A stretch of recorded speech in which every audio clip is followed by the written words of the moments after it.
Heat या chapter मध्ये अतिशय महत्त्वाची असणारी अजून एक कॉन्सेप्ट आहे रिजिलेशन का रिगेलेशन रिजिलेशन. ठीक आहे, काय कॉन्सेप्ट आहे पाहिजे. इथे एक बर्फाची लादी असलेली बरोबर आणि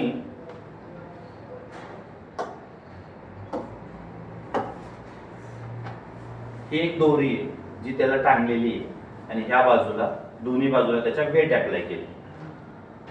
वेट अप्लाय केले म्हणजे फोर्स अप्लाय केले आणि हे जर फोर्स आपण फोर्स पर युनिट एरिया मोजलं तर त्याला आपण प्रेशर असं म्हणतो. काय म्हणतो आपण याला? प्रेशर. सो आपण थोडक्यात या बर्फाच्या लादीवर आईस स्लॅबवर आईसवर प्रेशर अप्लाय केले बरोबर. आता ज्यावेळेस आपण हे प्रेशर अप्लाय करतो त्यावेळेस काय होतं, या भागामधला जो बर्फ आहे त्याचं रूपांतर पाण्यात होतं. थोडक्यात आईस मेल्ट्स आणि त्याचं कन्व्हर्जन कशामध्ये होतं? वॉटरमध्ये होतं. तुम्ही ही दोरी काढून घेतली म्हणजे तुम्ही प्रेशर रिमूव्ह केलं ते परत तिथं काय झालेलं दिसेल, लिक्विड कन्व्हर्ट्स इनटू आईस आणि परत तिथे बर्फ तयार झालेला दिसेल. याला म्हणतात रिजिलेशन. काय म्हणतात त्याला? रिजिलेशन. थोडक्यात हे कसं झालं माहिती का, सॉलिडच्या बाबतीत असं होतं, तुम्ही पदार्थ ताणला इट गेट डिफॉर्मेशन शब्द वापरला जातो, that is change in shape and size. बरोबर, ताणलं. On removal of deforming forces, त्या डिफॉर्मिंग फोर्स काढून घेतलं, it regain its original shape and size. आपण तिथं इलॅस्टिसिटी असं म्हणतो. सेम कॉन्सेप्च्युअली तसं नसलं, त्याची कारणं वेगळी असली तर ते त्याच प्रकारे तुम्ही इथं प्रेशर अप्लाय करता म्हणजे तुम्ही फोर्स अप्लाय करता. हे फोर्स अप्लाय केल्यामुळे तुम्हाला काय झालेलं दिसेल, याच्यामध्ये आईसचं कन्व्हर्जन वॉटरमध्ये झालेलं दिसतं. तुम्ही ते pressure force per unit area म्हणजेच कोण प्रेशर जेव्हा तुम्ही रिमूव्ह करता अगेन वॉटर कन्व्हर्ट्स इनटू आईस. लक्षात येते मला काय सांगायचं ते. मग असं का घडतं, त्याचं कारण काय आहे माहिती, ज्या वेळेस तुम्ही प्रेशर अप्लाय करता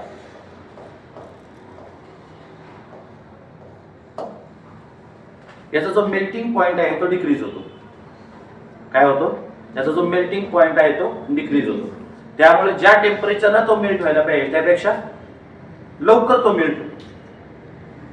लक्षात येते मला काय सांगायचं. आणि परिणामी आईस त्या भागातलं जे सॉलिड आहे ते कशामध्ये कन्वर्ट होतं, लिक्विड मध्ये कन्वर्ट होतं. Melting point is the temperature at which liquid is converted into solid is converted into liquid. ठीक आहे. So what is regelation?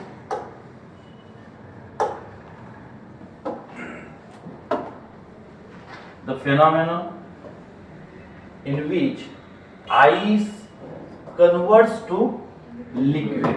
The phenomenon in which ice converts to liquid. कशामुळे? Due to the applied pressure. Due to the applied pressure. And then reconverts to ice. Once the pressure is removed.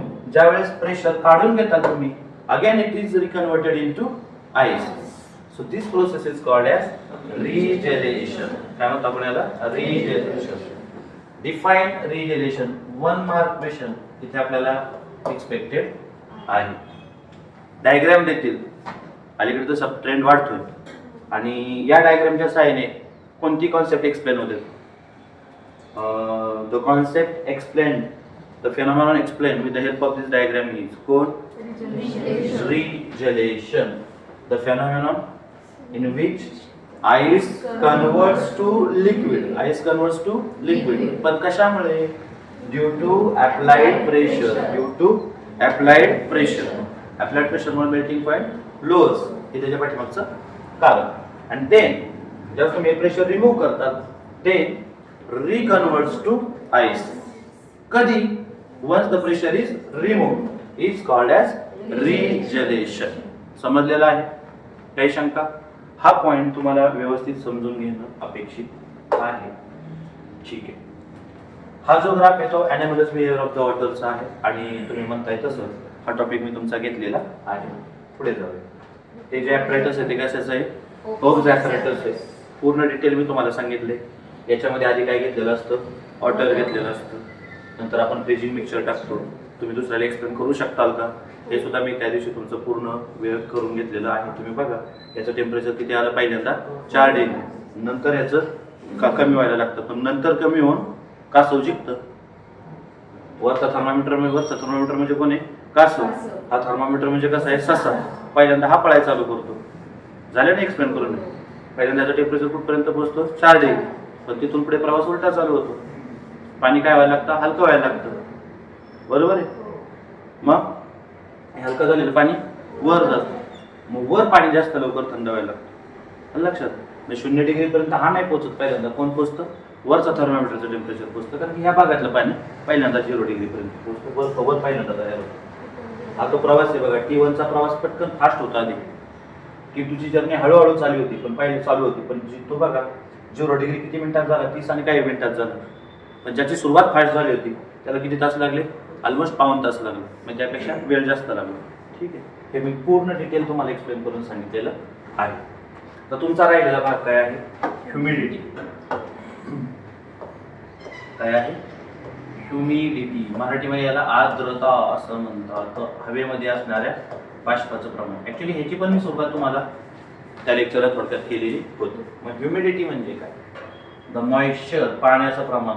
कशामध्ये? In the atmosphere. हवेमध्ये असणारं बाष्पाचं प्रमाण. वातावरणातलं असणारं moisture, बाष्पाचं प्रमाण. त्याला आपण काय म्हणतो? ह्युमिडिटी असं म्हणतो. So the moisture in the atmosphere is called as the humidity. आपल्या आसपासची हवा ह्युमिड आहे किंवा ड्राय आहे हे कशावर ठरतं? 60% हा आकडा जास्त लक्षात ठेवायचा व्यवस्थित. आता ते मी तुम्हाला नंतरच्या टप्प्यामध्ये एक्सप्लेन करून सांगेलच. पण एक लक्षात ठेवायचं, एका विशिष्ट पर्सेंटेज पेक्षा जास्त बाष्प असेल, वॉटर वेपर असेल, तर त्या हवेला काय म्हणायचं आपण? Humid air. काय म्हणायचं? Humid air. त्याच्यापेक्षा कमी असेल तर त्याला म्हणायचं ड्राय एअर. सो 60% हा आकडा त्यासाठी तुम्हाला लक्षात ठेवायचा आहे, जो तुम्हाला रिकामी जागेला वगैरे विचारला जाऊ शकतो. So what is absolute humidity? पुढचा पॉईंट काय आहे? What is absolute humidity? Define absolute humidity. एका मार्काचा क्वेश्चन इथे अपेक्षित आहे आपल्याला. ॲब्सोल्यूट ह्युमिडिटी कशाला म्हणतात? Absolute humidity. हवेमध्ये असणारं बाष्पाचं प्रमाण मोजायचं आपल्याला. कसं मोजणार आपण हवेमध्ये असणारे बाष्पाचं प्रमाण? मग जे काही बाष्प आहे ते किलोमध्ये मोजायचं, जे असणार आहे ते. आणि हवेच्या किती व्हॉल्यूम मध्ये ते, आणि व्हॉल्यूम कशामध्ये मोजणार आपण? ते मीटर क्यूब मध्ये मोजणार. लक्षात येते? मग कशाचं प्रमाण? The mass of vapour. Mass of vapour कशामध्ये प्रेझेंट असणार? In the air. मग हवेचं आपण काय मोजणार आहे? व्हॉल्यूम मोजणार आहे. So present in unit volume of the air is called as absolute humidity. कोणाचा रेफरन्स वगैरे काय घेतला का आपण? आता आपल्या समोर जी कुठली हवा दिलेली असेल आणि तुम्हाला सांगितलंय मेजर याची humidity. You are asked to measure the humidity of the given air. कोणाचा रेफरन्स घेतोय का आपण? की स्टँडर्ड कंडिशनला असं असतं, ह्या टेम्परेचरला असं होतं. तर जे समोर दिले ते तुम्ही मोजताय. That is absolute. That is absolute. लक्षात येते? म्हणजे तुमच्या पालकांना ना अलीकडचं माहिती असतं, ना पुढचं काय माहिती असतं, ना तुम्ही तुमच्या पालकांना पाठीमागच्या काही गोष्टी सांगता, ना पुढच्या काही गोष्टी. तुम्ही फक्त एवढं सांगता असं मला कळलं. मग त्याच्या आधी 4 दिवस काय घडलं, त्याच्या आधी 4 महिने काय घडलं, मग सरांनी कसा संयम ठेवला होता, कसं आपल्याकडे दुर्लक्ष केलेलं होतं, हे नाही सांगत. तुम्ही काय सांगता? रिलेटिव्ह नाही सांगत. तुम्ही काय सांगता? ॲब्सोल्यूट सांगता. बरोबर आहे? सो रेफरन्स कोणाचा घेतलेला नसेल, पर्टिक्युलर जे काय आहे तोच एक महत्वाचा मुद्दा, ॲब्सोल्यूट.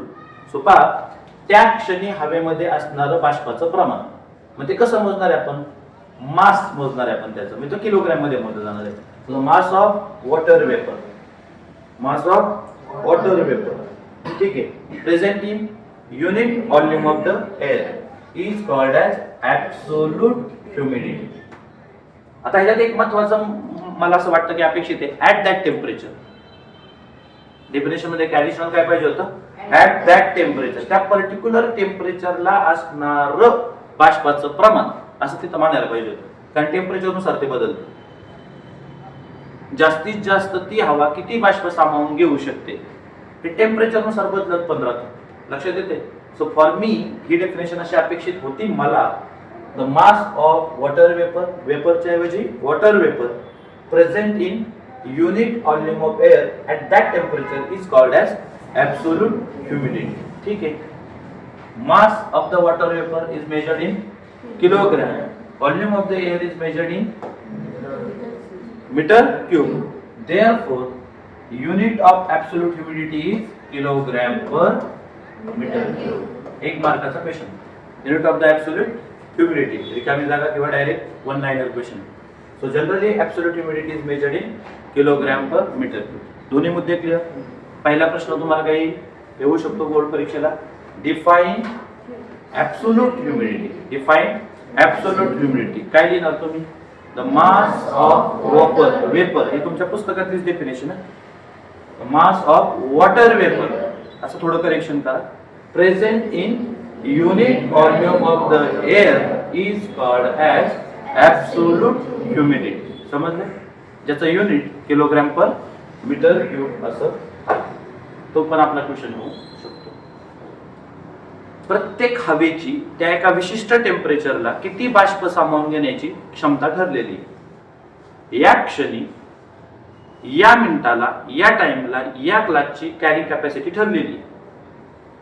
हा क्लास 80 पोरांना कॅरी करू शकतो. दिस इज द मॅक्झिमम कॅपॅसिटी. ज्यावेळेस 80 पोरं भरली जातील त्यावेळेस आपण म्हणूया की हा क्लास कसा झाला? सॅच्युरेट लेवलवर गेला. बरोबर आहे. आता मी तुलना करेल की 80 मुलं बसत होती, त्याच्याऐवजी 25 बसतायत, 30 बसतायत, 40 बसतायत, 60 बसतायत. आपण काय करतोय? त्याच्या मॅक्झिमम कपॅसिटीची म्हणजे सॅच्युरेशन म्हणूया आपण. मॅक्झिमम काय, मी 80च्या पुढे परत 2 अजून वाढवून बसेल, त्यांना म्हणून बसायचं खाली. झालेलं पण येतं. प्रत्येकाला आपल्याकडे शिकायचं होतं त्यावेळेस परिस्थिती वेगळी होती. 80 पोरांच्या कॅपॅसिटी तिथं 100 पोरं बसलेली आहेत. मग ते काय झालं? एक्स्ट्राची बसवलेली आहे. बरोबर. मी कॅपॅसिटी 100ची आपण 120 बसवलेली आहे. कॅपॅसिटी 80ची आपण 100 बसवली. ते सुपर सॅच्युरेशन झालं. काय झालं? Super saturation. पण 80ची कॅपॅसिटी असताना 30च पोरं, 20च पोरं, 10च पोरं, 5च पोरं, 1च पोरगं, 2च पोरगं, 79च पोरं, हे अनसॅच्युरेशन झालं. काय झालं? अनसॅच्युरेशन. लक्षात येते? आता खरं तर ही कॉन्सेप्ट मी फक्त रिलेट करतोय, सुचलं मला म्हणून. मॅक्झिमम कॅपॅसिटी 80ची आहे. मग आपण काय केलं? सॅच्युरेशन पॉईंट ठरवला. मॅक्झिमम कॅपॅसिटी की ह्याच्यापेक्षा जास्त ते टॉलरेट करू शकत नाही. मग बाबा आपण काय केलं? सॅच्युरेशन ठरवलं की मी समाधानी कधी माझा क्लास भरला 80 पोरं झाली. बरोबर आहे. त्याच्यापेक्षा कमी आली तर, जर समजा विद्यार्थ्याच्या संख्येवर मी माझं यश आणि अपयश ठरवत असेल तर हे लागू होतं, जे मी ठरवत नाही. मी तुम्हाला किती वेळा सांगितले. पण समजा थोड्या वेळ मी असं गृहीत धरू मी फुल प्रोफेशनल आहे, तर मी काय विचार करेन? अरे 80 पोरं असायला पाहिजे होते, कसं काय कमी आले? आदळ आपट, आदळ आपट. हा असंच करतो, हा तसंच करतो, ह्याच्यामुळं त्याच्यामुळं, हा शिकलेला नाही, तो शिकलेला नाही, मी डिग्रीवाला आहे, मी ह्यावे, मी त्यावे. आदळ आपट. सॅटिस्फॅक्शन नाही. नॉर्मली माझ्याकडून हे आदळ आपट का होत नाही? कारण माझं सॅटिस्फॅक्शन हे इथं नंबर ऑफ स्टुडंट किती आलेत याच्यावर नाहीये. मला शिकवताना किती आनंद मिळतोय आणि मी किती सॅटिस्फाईड आहे माझ्या कामातून, फॉर मी हे माझं सॅच्युरेशन आहे. पण आता जे उदाहरण आपण घेतोय त्याच्यानुसार सॅटिस्फॅक्शन कधी होणार? सॅच्युरेशन कधी येणार? 80 पोरं भरली. मग ती व्हॅल्यू ठरली 80. बरोबर आहे. पण आता माझ्याकडे किती आहे? 40. मग ह्या दोघांचा मी जर रेशो घेत असेल तर याला म्हणतात रिलेटिव्ह. काय म्हणतात त्याला? रिलेटिव्ह. म्हणजे काय होतं माहिती का? मला मग 92% पडले, पण माझं थोबाड वाईट, वाकडं. पार्डन माय लँग्वेज, ग्रामीण भाषेत आपण सहज बोलतो, काय थोबाड करून बसल्या, वाकडं करून. इव्हन असं पण होईल, तुम्हाला खूप चांगले मार्क येतील, तुमच्यापैकी एखाद्याला 95% पडतील, तरी तोंड बारीक करून बसलेलं असेल. तुमच्या पप्पाला सुद्धा तेवढे एक्सपेक्ट नसतील. पप्पांना सुद्धा आदरार्थी बोलतो, तुमच्या पप्पांना सुद्धा तेवढे मार्क एक्सपेक्ट नसतील. पण तुम्हाला काय झालंय, तुम्हाला पण ते 95% पडले, पण तुमचा प्रॉब्लेम असा झाला, ज्याच्याबरोबर आपण स्पर्धा करत होतो, म्हणजे आपल्या मनातून आपण स्पर्धा करतो, तिला पडले ना 95.20. आपण आपल्या यशाचा ऍब्सोल्यूट आनंद घेत नाही, कारण की आपण आपलं यश आपल्या पर्स्पेक्टिव्हने मोजत नाही, आपण आपलं यश दुसऱ्याच्या पर्स्पेक्टिव्हने मोजतो. याला म्हणायचं रिलेटिव्ह हॅपीनेस. म्हणजे एवढे मार्क पडून सुद्धा तुमचं थोबाड पडलेले, तुम्ही पेढे वाटायला आनंदाने जात नाहीये. लॉजिकली कारण काय, तिला माझ्यापेक्षा फक्त 2 मार्क किंवा 1 मार्क जास्त पडलाच कसं, मी तर तिच्यापेक्षा किंवा त्याच्यापेक्षा जास्तच अभ्यास करायचा, तुझ्या मार्काचा आनंद घे. मग याला म्हणायचं रिलेटिव्ह. कळलं? आणि ऍब्सोल्यूट म्हणजे काय, तुम्हाला किती मार्क पडले त्याच्यात तुम्ही आनंद किंवा दुःख तुमचा त्याच्याशी, बरोबर आहे. तुम्ही दुसऱ्याशी तुलना करून जर करत असताल तर ते नाही. मग सॅच्युरेटेड हवेमध्ये किती वॉटर वेपर असायला पाहिजे, सॅच्युरेटेड हवेमध्ये किती वॉटर वेपर असायला पाहिजे याच्याशी तुलना करून प्रत्यक्षात आहे किती, हा रेशो जर आपण काढत असाल तर त्याला म्हणायचं रिलेटिव्ह ह्युमिडिटी. आणि तुम्ही जर ती पर्सेंटेज मध्ये सांगत असाल तर 100साठी किती मल्टिप्लाइड बाय 100. समजतंय का? म्हणजे 80 पोरं असायला पाहिजे होती, समजा माझ्याकडे आता 20च पोरं असतील, तर मग मी कसं म्हणणार, रिलेटिव्ह का ऑक्युपन्सी म्हणून आपण तिथं शब्द काय आता, रिलेटिव्ह ऑक्युपन्सी असायला किती पाहिजे होती, 80. आहेत किती 40, म्हणजे किती झाली 1/4. आणि आउट ऑफ म्हणजे पर्सेंटेज करायचं असेल तर 100साठी 25%, म्हणजे 25% ऑक्युपन्सी. लक्षात येते? काय काय कळलं सांगा मला. पुस्तकाकडे आपण जातोय पण बेसिक रिलेटिव्ह आणि ऍब्सोल्यूट हे टर्म जातोय, मला सायन्स मध्ये आले त्याचा अर्थ कसा घ्यायचा. ऍब्सोल्यूट म्हणजे काय, एक तर तीच गोष्ट डोळ्यासमोर ठेवायची, आणि रिलेटिव्ह म्हणलं की तुम्ही कम्पेअर करताय कुणाबरोबर. तर नीट लक्ष द्या, कॉन्सेप्च्युअली काय सांगतोय आपण. डिफाईन रिलेटिव्ह ह्युमिडिटी असा क्वेश्चन येणार तुम्हाला. Define relative humidity. तुमच्याकडून ते पाठ हे करून घेतलं असतं, पण आपला उद्देश तो नाही, समजून घेणं महत्वाचं आहे. हा रेशो आहे बघा, काय रेशो, कोणाचा रेशो आहे, actual mass of vapor content in the air for given volume and temperature. मग अशी त्या डेफिनेशन मध्ये सुद्धा काय पाहिजे होतं, टेम्परेचर पाहिजे होतं. मी तुम्हाला सांगितलं होतं करेक्शन. पण त्या टेम्परेचरची वॉटर वेपर कंटेन करण्याची क्षमता वेगळी. तीच हवा, तेच व्हॉल्यूम, टेम्परेचर बदललं की त्याच्यात असणाऱ्या वॉटर वेपरचं प्रमाण, हाच क्लास ह्याच हवेमध्ये असणारं बाष्पाचं प्रमाण ह्या सीझन मध्ये वेगळं आहे, पावसाळ्यात वेगळं आहे, उन्हाळ्यात वेगळं आहे, म्हणजे टेम्परेचर नुसार ते बदलतं. लक्षात येते का? So therefore actual mass of water content in the air for given volume and temperature ही एक व्हॅल्यू घ्यायची, तिचा रेशो घ्यायचा 2 कोणाबरोबर, required to make the air saturated with the vapour. इथे सॅच्युरेट व्हायला किती पोरांची गरज आहे मला, 80. जर मी माझं यश कशात मोजतोय, विद्यार्थी संख्येत मोजतोय, तर इथं किती मुलं बसल्यावर मी सॅटिस्फाय व्हायला पाहिजे, सॅच्युरेट व्हायला पाहिजे, इथला शब्द वापरतो किती, 80. जोपर्यंत 80 होत नाही तोपर्यंत मी सॅटिस्फाईड नाही, प्रोफेशनली जर मी विचार करत असेल तर.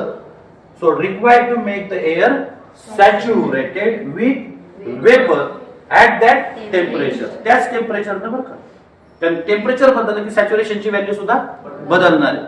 ह्याच हॉलमध्ये बोलायचंय, पुढच्या हॉलमध्ये गेल्यानंतर कॅपॅसिटी बदलेल, बरोबर. तिथे माझं सॅच्युरेशन 60 पोरांवर आहे, कळतंय. केडगाव मध्ये दुसऱ्या एखाद्या क्लासवर मी गेलो, माझी कॅपॅसिटी तिथे जास्त आहे, मी तिथे 120 वर सॅटिस्फाईड होईल. चैतन्य पार्कच्या मोठ्या क्लासवरती तुम्हाला सगळ्यात मोठा क्लास होता, तिथे 150 पोरांचं सॅटिस्फॅक्शन आहे. सॅटिस्फॅक्शन म्हणजे ऑक्युपन्सी, बरोबर आहे. तेवढी मुलं बसली तर मला काय वाटतं ह्या कॉन्सेप्ट नुसार की आपण काय होतोय, सॅच्युरेट होतोय. पण प्रत्यक्षात 30च पोरं येऊन बसली, मी आपलं एवढं तोंड करून बसणार, वाईट चाललंय, वाईट चाललंय. 80 पोरांची कॅपॅसिटी 15च बसले, वाईट चाललंय, वाईट चाललंय. थय थयाट, काय म्हणतात त्याला, थय थयाट रिलेटिव्ह. कारण तुमच्या डोक्यात एकच चाललंय, मी एवढा मोठा हॉल घेतलाय, माझ्याकडे एवढी पोरं असायला पाहिजे होती, आता नाहीत तेवढी, मग आता करायचं काय, ठेवा नावं दुसऱ्याला. तुझं काहीतरी चुकतंय हे बघायला आपल्याकडे वेळ नाही. काहीतरी आपलं चुकत असेल किंवा मग दुसरं नाही, आपण पोरांना खवळलं तर पोरं काय करतात, ताप सोडून देतात, खवळायचंच नाही, डोळ्याला पट्ट्या बांधून बसायचं. म्हणजे जी गोष्ट आपल्या पोरांनी आपल्या समोर केल्या चुकीची वाटली असते आपल्याला, ती पोरं लोकांची पोरं करतात. कारण तुम्ही लोकांचीच बनायचं त्यांना. कारण ती पोरं जर तसं करतात तर तुम्ही त्यांच्यावर दुर्लक्ष करता. स्वतःची असल्यावर केलं असतं का? दुसऱ्यांकडे दुर्लक्ष करताय म्हणजे ती तुमच्या रक्ताची नाहीत, हाडामासाची नाहीत, नात्यातली नाहीत, गोत्यातली नाहीत, अजून कशातली नाहीत. आता ते नका बोलायला हो. त्याच्यामुळे तुम्ही त्यांच्याकडे दुर्लक्ष करताय. आम्हाला आमच्या पैशाशी सॅटिस्फॅक्शन आहे, नाही तर ती पण निघून जाते. अजून रिलेटिव्ह ह्युमिडिटी, रिलेटिव्ह ऑक्युपन्सी कमी होईल. कॉन्सेप्ट कळल्याशिवाय तुम्ही असलेला नाही. कळलं? मग त्या प्रत्येक हवेची क्षमता आहे. आता क्लास बाजूला काढा, वजा करा. आता ते जागा हवा घ्या. हवा घ्या नाही, हवा आहे. उदाहरण घ्या. काय कळलं आपल्याला? त्या हवेची सॅच्युरेट होण्याची एक क्षमता आहे. सॅच्युरेट होणं म्हणजे मॅक्झिमम वॉटर वेपर किती असले पाहिजे. सो त्याच्यापेक्षा जास्त आलं तर आहे, पुढे आहे ना कॉन्सेप्ट आहे ड्यू पॉईंट. मग त्याचे काय तयार होतं? दव तयार होतं, ड्यू तयार होतं. हे नंतर प्रत्येक हवेची मॅक्झिमम क्षमता आहे की एवढी वॉटर वेपर त्या टेम्परेचरला त्यात असली पाहिजे. पण प्रत्येक वेळेस तेवढीच हे असं काय नाही. म्हणजे मस्त इथे मी तयार करून ठेवली कॅपॅसिटी 80 पोरांची. प्रत्येक वेळेस 80 पोरांना भरले जातात का? नाही भरली जात. कधी त्यापेक्षा जास्त, कधी त्यापेक्षा कमी. जास्त झाले की ड्यू तयार होणार आहे. म्हणजे इथं कुठेतरी ड्यू दिसल, बरोबर आहे. कमी झालं की मोकळं. एक पोरगा इकडे बसले, एक पोरगा तिकडे बसले. तिकडे फॅन खाली बसतोय. तो म्हणत नाही मी फॅन खाली बसतोय, तो मुद्दाम फॅन खाली जाऊन बसलेला असतो. कारण जागा पकडायचं वांधा नाही, काय नाही. माझ्या नशिबाने आतापर्यंत तरी माझ्या क्लासमध्ये जागा पकडण्यासाठी पोरं पळत येत आहेत, एवढं माझं नशीब आहे. पण सगळ्यांना पुरेशी जागा मिळून एखाद्याने ठरवलं तर झोपू पण शकतो. फक्त त्यांनी झोपून बघा चालू क्लासमध्ये. एक ट्राय करून बघा, डुलक्या मारून बघा. हे का नाही? होय तेजस्वी, करायला पाहिजे. हे का नाही? Back to the track. Relative humidity सांगा बरं. आता तुम्ही तुमच्या भाषेत सांगा. मी माझ्या भाषेत रिलेटिव्ह ह्युमिडिटी सांगितली. पुस्तकी भाषेत तर बोलूच आपण. कशाचा रेशो या? स्वतःचा यश निकालानंतर समाजकार्य जाता. निकाल लागल्यानंतर स्वतःच्या मार्काची तुलना दुसऱ्याशी करून आपल्या मार्काचा, आपल्या पेढ्याचा गोडवा कमी करायचा नाही. आपण आपल्या मेहनतीसाठी तो पेढ्याचा गोडवा आपल्या आसपासच्या लोकांना देतोय आणि आपणही तो घेतोय वर्षभर. आपण जर प्रामाणिक असेल तर कोण पेपरला काय करतं, कुणी कसे पेपर लिहिले, हे आपल्याला सगळं उघड्या डोळ्याने आपण बघितलेलं असतं. त्यामुळे कुणाचं यश आणि कुणाचं अपयश याच्याशी आपल्या यशाची अपयशाची तुलना करायची नाही. आलं लक्षात? जर आपण आपलं स्वतःचं काय चुकलं हे जर बघितलं तर आपल्याला 11वी 12वीला म्हणजे पुढच्या प्रवासाला जाताना सोपं होईल. नाहीतर दुसऱ्याच्या यशात आणि अपयशानुसार तुम्ही तुमचं यश आणि अपयश ठरवायला लागला तर आयुष्यात प्रत्येक टप्प्यावर असं होईल. तुम्ही त्या काळातली सगळ्यात भारी गाडी आणताल, तुमचा शेजारी तुमच्यापेक्षा भारी गाडी आणेल तर तुम्हाला तुमच्या गाडीतला आनंद दिसणार नाही आणि हा तुमचा स्वभावाचा भाग होऊन जाईल. तसं करू नका. आपल्या कष्टाने आलेली साधी सुधी मारुती 800 सुद्धा सुखी समाधानी आपल्याला समाधान देते. पण आपण जर सॅटिस्फाईड नसेल तर आपण आणलेली BMW सुद्धा आपल्याला आनंद देत नाही. रिलेटिव्ह ह्युमिडिटी नको, ऍब्सोल्यूट असो. तर ऍब्सोल्यूट म्हणजे काय पुस्तकी भाषेत? आता त्या क्षणी त्या टेम्परेचरला त्या हवेमध्ये किती बाष्प आहे याला आपण काय म्हणतो? Absolute humidity. तुम्ही ती कम्पेअर करता कोणाशी? त्याच हवेत तिला सॅच्युरेट होण्यासाठी मॅक्झिमम किती वॉटर वेपर लागेल तर याला म्हणतो आपण रिलेटिव्ह ह्युमिडिटी. लक्षात येते? सो द रेशो ऑफ, कशाचा रेशो आहे? Actual mass of water content in the air for given volume and temperature. त्या दिलेल्या व्हॉल्यूम मध्ये, हवेच्या दिलेल्या टेम्परेचर मध्ये किती वॉटर कंटेंट आहे चा रेशो कोणाबरोबर? 2 रिक्वायर्ड. दॅट रिक्वायर्ड म्हणजे mass of water content required. Mass of water content required to make air, to make it म्हणजे ती हवा, make it air. The make air शब्द वापरलाय. मेक एअर कशी? Saturated with vapour at that temperature is called as relative humidity. समजलेलं आहे? काही शंका आहे काय ते? ठीक आहे, चला पुढे जाऊ. सो मी 2 मिनिटात तुम्हाला सांगू शकलो नसतो. ना वर्गाचं उदाहरण घ्यायची गरज होती, ना तुमच्या यश अपयशाचं उदाहरण घ्यायची गरज होती. पण ह्या उदाहरणाचा फायदा असा आहे कधी पण असे काही प्रसंग तयार झाले की तुम्हाला रिलेटिव्ह ह्युमिडिटी आठवेल असं माझी अपेक्षा आहे. युनिट ऑफ हीट, बर त्याचा फॉर्म्युला काय तयार होईल सांगा. रिलेटिव्ह ह्युमिडिटीचा, relative humidity is equal to ratio मध्ये वरचा भाग आपल्याला याचा actual mass of water content in the air और गिवन व्हॉल्यूम अँड टेम्परेचर, आणि खाली mass of water content, mass of water content हे काय आहे रिक्वायर्ड, हे कसलं आहे रिक्वायर्ड अंडरलाईन करा, आणि हे कसं आहे ऍक्च्युअल, हे अंडरलाईन करा. Actual to the required, actual to the required.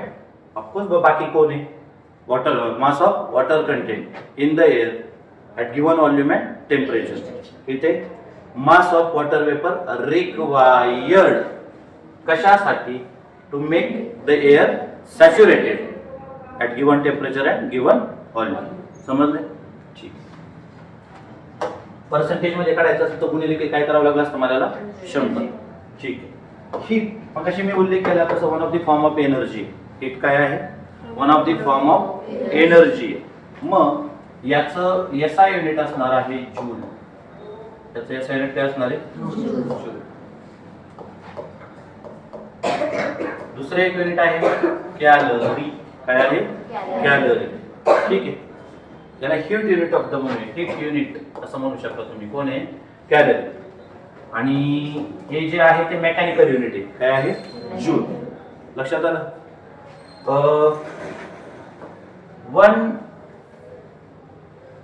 आपल्याला कधी कधी ह्या दोघांचं कन्व्हर्जनची सुद्धा गरज आपल्याला पडणार आहे. आपल्याला आठवत असेल आपण एक फॉर्म्युला घेतला होता H is equal to I square RT. आठवतंय ना तुम्हाला. मी त्यावेळेस सांगितलं होतं हे येणार उत्तर कशात येतं जूल मध्ये. पण त्यावेळेस मी तुम्हाला हेही सांगितलं होतं जर उत्तर कॅलरी मध्ये काढायचं असेल तर तुम्हाला काय करावं लागेल H is equal to I square RT ला कशाने भागावं लागतं 4.18. सो हा या दोघांच्यातला कन्व्हर्जन फॅक्टर आहे. कोण 4.18. समजते का काही शंका.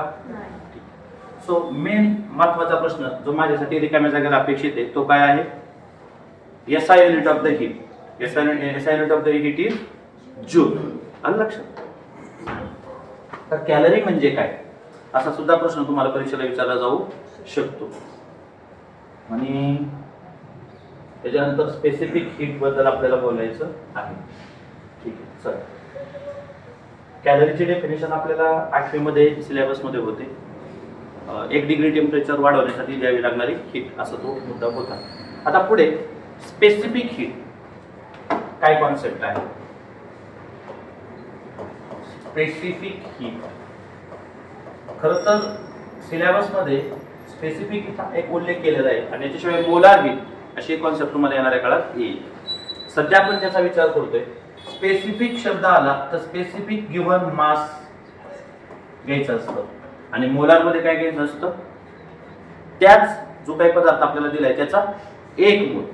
कशासाठी घ्यायचं आहे तर आपल्याला त्याचं टेम्परेचर वाढवतं. हीट दिले की टेम्परेचर वाढतं. हीट काढून घेतलं की टेम्परेचर कमी होतं. कारण की हीट किती आहे हे मोजणं हेच टेम्परेचरचं काम आहे. जास्त टेम्परेचर मध्ये त्याच्याकडे जास्त हीट, कमी टेम्परेचर मध्ये त्याच्याकडे मेजर ऑफ हॉटनेस और coldness is nothing but temperature. लक्षात येते मला काय सांगायचं. आता एक मुद्दा लक्षात घ्या. ज्या वेळेस आपल्याला जे काही एखादा पदार्थ दिलेला असेल त्याचं मास आपल्याला दिलं असेल आपल्याला असं सांगितलं की ते काय करा त्याला हीट द्या आणि हीट देऊन त्याचं टेम्परेचर वाढवा. तर त्याचं टेम्परेचर आपल्याला 1 डिग्री सेल्सिअसने वाढवायचं. किती डिग्री सेल्सिअसने वाढवायचे 1 डिग्री. पण हे 1 डिग्री सेल्सिअस कुठून कुठे हवंय आपल्याला 14.5 degree Celsius to 15.5 degree Celsius. Almost प्रत्येक एका डिग्रीला जवळपास सारखंच लागतं पण इथे जरा इरेग्युलरिटी कमी आहे. लक्षात येते.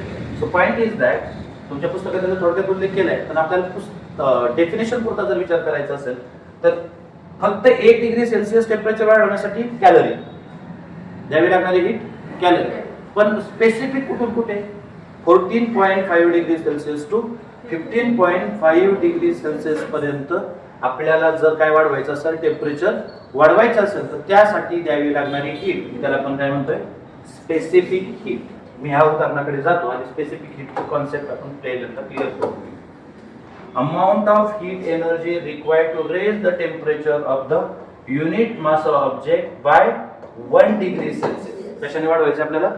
1 डिग्री सेल्सिअस. काय म्हणतो आपण त्याला? Specific heat of that object. समजले?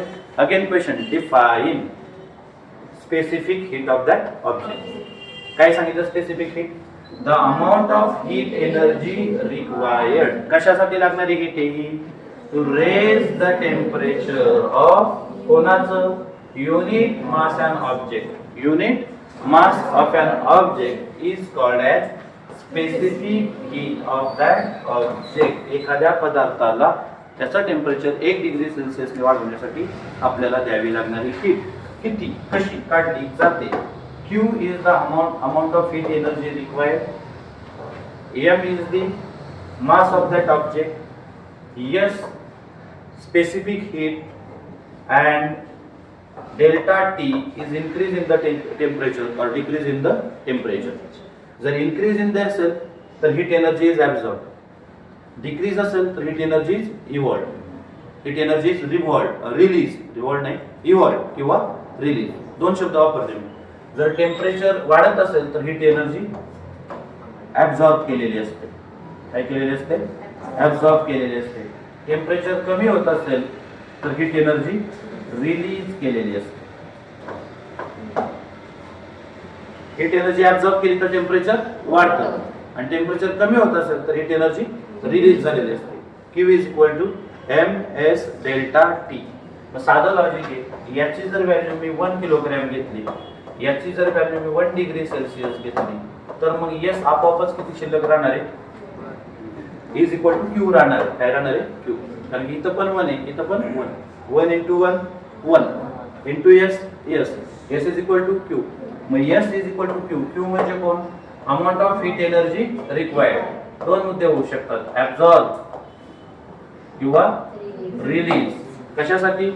टू रेज म्हणलं की absorb. To raise the temperature of 1 इथं डिग्री सेल्सिअस असेल तर 1 ग्रॅम घेऊया. काय घेऊया? 1 gram. 1 gram of an object. कसं? By 1 degree Celsius. म्हणजे हे 1 into 1 1 into 1 into S 1 into 1 1 into S काय आलं? Equals to Q. समजलेलं आहे? Is called as specific heat of that object. समजलेलं आहे का? याच्यावरून तुम्हाला याचं युनिट पण तयार करता येईल स्पेसिफिक हीटचं. S बाजूला ठेवा. आपल्याकडे फॉर्म्युला काय आहे? Q is equal to ms delta T. S बाजूला ठेवा. ठेवला काय शिल्लक राहील? Q by m delta T. Q by m delta T. समजा हे तुम्ही कॅलरी मध्ये मोजले हीट, तर इथं काय येणार? कॅलरी. तुम्ही मास जर ग्रॅम मध्ये मोजलं तर इथं काय येणार? ग्रॅम. टेम्परेचर जर डिग्री सेल्सिअस मध्ये मोजलं तर काय होणार? Degree Celsius. Calorie per gram degree Celsius. Calorie per gram degree Celsius. लक्षात येते? ठीक आहे. जसं युनिट वापरलं जाईल त्या पद्धतीने युनिट आपल्याला इथं त्याचं चेंज करता येईल. Define specific heat of object. Amount of heat energy required to raise the temperature of unit mass and object by 1 degree Celsius is called as specific heat of that object. आता तुमच्या पुस्तकात असं हे दाखवलेलं आहे, diagram दाखवलेली आहे. त्याच्या आधी काय एक प्रयोग करायला सांगितलं. असे 3 सेम शेप असणारे म्हणजे स्पेरिकल, सेम व्हॉल्यूम असणारे स्पेअर घ्यायला सांगितलेले आहे. आपण ते घेतले. कशा कशाचे घेतले? आयर्न, कॉपर आणि निकेल. आणि इथे एक कंटेनर आहे, वॉटर कंटेनर. काय आहे? Water container. याच्यामध्ये म्हणजे बिकर वगैरे काहीतरी असं, याच्यामध्ये जे पाणी आपण घेतलेलं आहे ते उकळतं पाणी आहे. कसं आहे? उकळतं पाणी. उकळतं याचा अर्थ as it is boiling water. हे कसं आहे? Boiling water. सो टेम्परेचर किती असणार याचं? 100 डिग्री सेल्सिअस. किती असणार आहे? 100 डिग्री सेल्सिअस असणार आहे. लक्षात येते. आता ह्या उकळत्या पाण्यामध्ये आपण हे 3 स्पेअर टाकले, एकाच वेळी टाकले. ज्यावेळेस तुम्ही याच्यात टाकले तुम्ही ते हातात घेऊ शकता, म्हणजे त्याचं टेम्परेचर 100 डिग्री असणार नाही. तसं आता एक डबा हातात घेतला, जर तो 100 डिग्री सेल्सिअसचा असता तर हातात घेणं शक्य झालं असतं का? उकळतं राहील असतं. उकळत्या पाण्यात हात घालणं म्हणजे शोध आहे. कसला शोध आहे? आपण यांना याच्यात टाकू. आता हे काय करतील? हीट एक्सचेंज होणार याच्यात. काय होणार? हीट एक्सचेंज होते. आपण हा हॉट ऑब्जेक्ट कोल्ड ऑब्जेक्टच्या सानिध्यात आणला, हॉट ऑब्जेक्ट कोल्ड अँड ऑब्जेक्टच्या सानिध्यात आणला तर हीट एक्सचेंज होते. हा याला हीट देतो, हा हीट घेतो. लक्षात येते. मग याचा टेम्परेचर हळूहळू कमी होणार, याचा टेम्परेचर हळूहळू वाढणार आणि शेवटी दोघांचा टेम्परेचर सेम होतो, म्हणजे दोघांच्याकडे सेम हीट होते. कळते? मग आता झालं काय पहा, ज्यावेळी हे हीट एक्सचेंज कळलं, this is hot object, this is cold object. हा जो हॉट ऑब्जेक्ट आहे तो काय करतो? Heat energy is release by it, heat energy is release by it आणि heat energy is absorb by it. मग याने किती हीट एनर्जी रिलीज केली पहा. आता समजा याचं सुरुवातीचं टेम्परेचर आहे T1, त्याचं सुरुवातीचं टेम्परेचर किती आहे? T2. नीट लक्ष द्या. यांचं सारखं टेम्परेचर झालं T, सारखं टेम्परेचर किती झालं? T. ह्याचा T2 घेतल्यावर नाही कळत, डायरेक्ट उदाहरण घेतो. याचं टेम्परेचर आहे 80 डिग्री सेल्सिअस. किती आहे? 80. आता जरा व्यवस्थित करू. याचं टेम्परेचर आहे 30 डिग्री सेल्सिअस. किती आहे? 30. दोघं सानिध्यात आणले. कोण हीट गमावणार? हा 80 डिग्री वाला हीट गमावणार, 30 डिग्री वाला हीट ऍब्सॉर्ब. खूपच अजून बेसिक लेवलवर जायचं तर बाळांनो हा सुद्धा याला हीट देत असतो. फक्त याने दिलेल्यापेक्षा याने घेतलेली जास्त असते. प्रिव्हियस थेरी नावाची एक थेरी ती थेरी सांगते ऍब्सोल्यूट झिरो टेम्परेचर वगळता प्रत्येक टेम्परेचरला बॉडी हीट काय करत असते? रेडिएट करत असते, हीट इमिट करत असते. जर त्याच्या मुळाशी जायला नको. सध्या एवढंच फक्त लक्षात ठेवा की गरम आहे ती हीट गमावते आणि गार आहे ती हीट कमवते. कुठपर्यंत? जोपर्यंत दोघांचा टेम्परेचर 50 होत नाही तोपर्यंत. कुठपर्यंत? 50 होत नाही तोपर्यंत. आता बघा, याने हीट गमावली, त्याचं टेम्परेचर किती डिग्री झालं? 30. म्हणजे डेल्टा टी किती झाला? चेंज इन टेम्परेचर त्याच्यासाठी 30 डिग्री. याच्यासाठी चेंज इन टेम्परेचर किती झाला? 30 डिग्री. तर कसं काय होतं? 80 होतं 50 झालं. किती चेंज इन टेम्परेचर? 30. हे का घ्यायला लागलो मी? मुद्दाम घ्यायला लागलो. याच्यावर गणित सोडवायच्यात आपल्याला, ज्याच्याकडे आपण दुर्लक्ष करतो, जे तुम्ही करणार नाही. याचं 30 होतं, 30चं किती झालं? 50. म्हणजे याचा टेम्परेचर कितीने वाढला बाळांनो? 20. म्हणजे चेंज इन टेम्परेचर याच्यासाठी कितीचा झाला? 20. कळलं का? पण याचं टेम्परेचर कमी झालंय म्हणून इथं वजा 30. बरोबर आहे? याचं टेम्परेचर वाढलंय किती? 20 अधिक 20. कळतंय? नसेल तर heat energy release, heat energy absorb असे शब्द प्रयोग तुम्हाला करायचे आहे. समजलं इथपर्यंत? हीट एनर्जी ऍब्सॉर्ब होते, मिळणारं उत्तर पॉझिटिव्ह असतं. हीट एनर्जी ऍब्सॉर्ब झालं की क्यू. हीट कशाने दाखवतो आपण? क्यू. कशी दाखवायची? पॉझिटिव्ह. हीट एनर्जी रिलीज होते, कशावर ओळखायचं? क्यू कसा मिळतो आपल्याला? निगेटिव्ह. कळलं इथपर्यंत? काही शंका आहे का? आता हे मी तुम्हाला आकड्याने सांगितलं, आता काय करतो जरा चिन्हाने सांगतो. याला म्हणतोय मी T1, याला म्हणतोय मी T2, याला म्हणतो मी T3. मग मला सांगा डिक्रीज इन द टेम्परेचर कसा काढणार तुम्ही? Delta T, decrease in the temperature of the hot object. कोणात? Hot object. त्याचं टेम्परेचर कमी झालं. आधी किती होतं? 80. नंतर किती झालं? 50. कितीचा चेंज झाला? 80 वजा 50. कितीचा चेंज झाला? 80 वजा 50. कितीचा झाला? 30. म्हणजे काय झालं? T1 minus T. किती? T1 minus T. आता what about this cold object? चला कोल्ड ऑब्जेक्टच्या बाबतीत सांगा मला. Delta T is equal to T2 minus T2. किती टेम्परेचर कितीने कमी झालं? T minus T2. T minus T2 एवढं टेम्परेचर कमी झालं. कितीने कमी झालं? आता किती आहे? 50. आधी किती होतं? 30. म्हणजे कितीचा फरक राहिला 20. So delta T is equal to T minus T two. T minus T two. समजलंय का? काही शंका? ठीक. आता कुठल्याही पदार्थाने जी काही हीट ऍब्झॉर्ब केली किंवा रिलीज केली, Q is equal to ms delta T. Q is equal to ms delta T. इकडे Q is equal to ms delta T. कळलं? मग ह्या ऑब्जेक्टचा मास किती आहे समजा m1, ह्या ऑब्जेक्टचा मास किती आहे समजा m2, याची स्पेसिफिक हीट समजा S1, समजा याची स्पेसिफिक हीट S2. याचा काय डेल्टा टी असेल तो याच्यावरून घ्यायचा T1 मायनस T. याचा डेल्टा टी घ्यायचा T मायनस T2. कळलं काय? समजलं? हे तुम्हाला न्यूमेरिकल सोडवताना उपयोगी पडणार आहे. एकाचं टेम्परेचर वाढतं, एकाचं टेम्परेचर कमी होतं. ज्याचं कमी झालंय त्यात काय करायचं, त्याचं आधीचं टेम्परेचर आणि नंतरचं झालेलं कॉमन टेम्परेचर वजाबाकी करायची. आणि जो कोल्ड होतो त्याच्यात त्याचं टेम्परेचर वाढलेलं असतं, मग वाढून झालेलं टेम्परेचर कॉन्स्टंट टेम्परेचर त्यातून त्याचं आधीच असणारं टेम्परेचर वजा करायचं. म्हणजे तुम्हाला काय मिळणार आहे, डेल्टा टी मिळणार आहे. खरं तर ह्या ट्रिक पण तुमचं झालेलं आहे. ठीक आहे, आता लक्ष द्या. उकळत्या पाण्यामध्ये हे आपले तीन वेगवेगळ्या मटेरियल पासून मिळालेले स्पेअर आपण टाकले. एक टाकला आयर्नचा, एक टाकला कॉपरचा आणि एक टाकला लेडचा. ठीक आहे, दोघांनाही काही विशिष्ट कालावधीसाठी याच्यात ठेवलं. ठीक आहे, त्यांचं टेम्परेचर कमी होतं, उकळत्या पाण्याचं टेम्परेचर जास्त होतं. काय होणार मग आता, उकळत्या पाण्याकडून हीट घेणार, याने पण घेतली, याने पण घेतली, याने पण घेतली. बरोबर?